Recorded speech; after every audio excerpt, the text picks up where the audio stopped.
देंगे उसको। बहुत से लोग मुखालफत कर रहे थे, फौजियों ने उठाया, सॉफ्टवेयर अपडेट किए, विंडो चेंज की, पुरानी विंडो डली हुई थी, नई विंडो डाली, तो वो तो फिर अब ये बोल रहे हैं इलेक्शन में धांधली बिल्कुल भी नहीं हुई थी।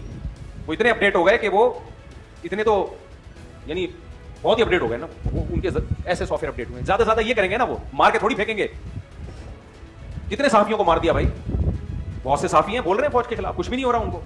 इस वक्त जिंदगी को उसके खतरा है जो मदहबी स्कॉलर पाकिस्तान की हिमायत में या फौज की हिमायत। साहब खुदा का वास्ता है, इल्मी खियानत और इल्मी डंडियां मारना छोड़ दें, सच को सच कहा करें, झूठ को झूठ कहा करें, साहब बहादुर से डरना छोड़ दें, एक अल्लाह से डरा करें।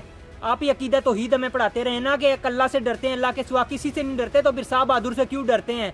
आप अरशद शरीफ का नाम नहीं ले सकते। कीनिया में उसके साथ क्या किया गया है सबको पता है, किसने किया है, पाकिस्तान के बच्चे को पता है।